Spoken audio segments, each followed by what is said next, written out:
In this video, we're going to demonstrate the new load of the 2.5 pre-connect off the rear driver's side on our first out engines. The first difference I'd like you to note is that the beginning of the stack is actually starting about 12 inches from the edge of the hose tray. So make sure you leave that room. I'll show you why in the end. There's a way that our nozzle will come over, which makes the nozzle easier to grab and your load easier to grab. If we come back to the back of the hose bed, the first fold should start where that hose kind of makes that 90-degree angle coming off the pre-connect. We'll get this stacked in here and I'll show you what that looks like when it's stacked. Notice at this point, we are building loops to pull on this bottom supply stack at the same numbers as our other Minuteman loads, so Dos Equis and Cinco de Mayo. These loops should hang over the edge of the hose bed just a bit to make them easier to grab because you'll be deploying this from the ground, not the bumper. That's number 2, so that loop is 2, and if you look back, I've continued the stack all the way back at that 12-inch inset.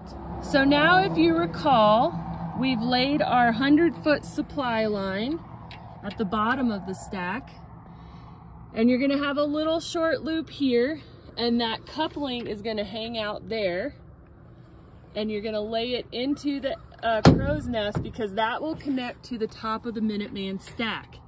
The nozzle itself will be in the middle of this stack. So 100-foot supply, nozzle in the middle of the stack, and the shoulder load of the Minuteman will be the top of the stack.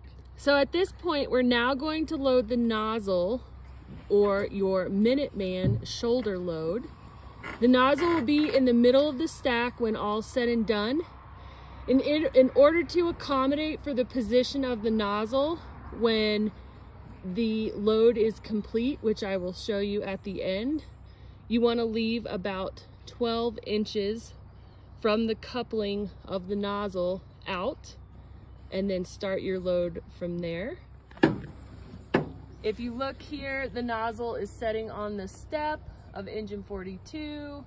That's roughly 12 inches from the hose bed to the coupling, and that will allow for the nozzle to be in its final resting position. Here's that extra length we left off the nozzle. So the nozzle's actually gonna go up. You're gonna push your 2 supply loops underneath it in that nice fold, and the nozzle will stand upright in its compartment as such, making for easy, safe access. I just want to give you a view of what the hose bed should look like at length once it's loaded properly. There you see the coupling that attaches your supply to your Minuteman shoulder. The purpose of changing this hose load is to increase the efficiency and the safety when you're pulling the 2.5 pre-connect off of the rear. The hose bed itself is pretty tall, and it can be dangerous if you're trying to shoulder or pull hose when you're on the bumper of the truck. So theoretically, this split stack Minuteman should allow you to stand on the bumper, grab the nozzle, step down to the ground, pull the Minuteman load onto your shoulder, reach and grab the 2 ears for the supply, and continue with your Minuteman deployment. Marcus will now demonstrate.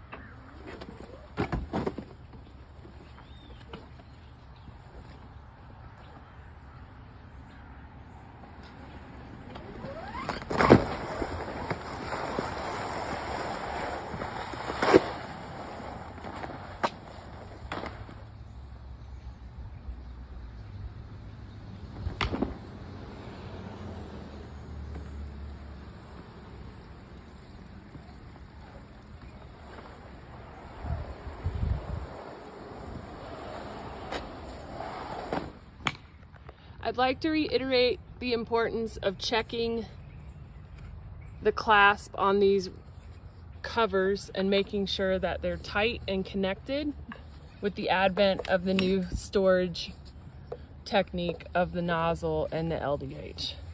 Thanks, can't do it one-handed. Please, in your morning checks, just walk around the back and make sure that these are tightened.